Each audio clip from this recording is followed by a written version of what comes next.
Jacob didn't just wrestle with God in chapter 32. He wrestled his past.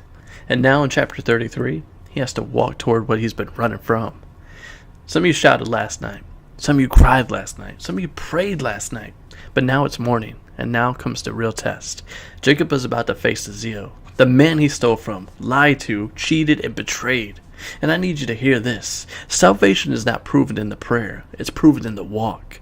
Jacob lifted his eyes, and there's Esau. Not a memory, not a nightmare, not a rumor, the real thing. Some of you have been running from your Esau for years, your past, your shame, your mistake, your addiction, your words, your failures. But when God changes you, He doesn't just forgive you. He sends you back healed. Jacob doesn't hide. He doesn't send a message. He doesn't run. He walks, limping, humbled, different. The Bible says he bows 7 times, not because he's weak, but because his pride is gone. Some of you haven't bowed in years. You've been too busy defending yourself, explaining yourself, justifying yourself. But when God gets a hold of you, you don't need to prove anything. You just need to be real. And then something shocking happens. Esau runs to him. The man Jacob feared, the man he thought would kill him, the man he assumed hated him forever, runs, hugs him, kisses him, and weeps. Let me say this slow. Some of the battles you're afraid of, God already settled. Some of the people you're scared to face, God already softened. Some of the doors you think are closed, God already unlocked. But you won't know until you walk forward. Jacob starts offering gifts, and Esau says, I have enough. Jacob says, no, please take it. Why?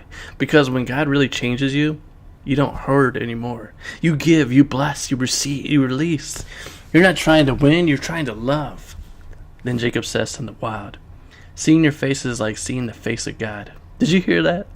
The man he hated, the man he feared, the man he ran from, God used to show him grace. Some of you don't realize God is trying to heal you through the very people you've been avoiding. And then Esau says, let's walk together. But Jacob says, I'll follow slowly. Not because he's scared, but because he learned something. God doesn't rush healing. God doesn't rush growth. God doesn't rush transformation. Jacob builds an altar. He names it Adonai Israel, the mighty God of Israel.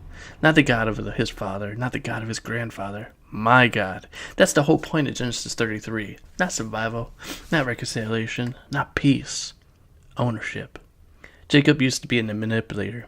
Now, he's the worshiper. He used to be the runner. Now, he's the builder. He used to be the liar. Now, he's the limper with integrity. And here's the question tonight. Are you changed? Are you just emotional? Because real change walks forward. Real change makes things right.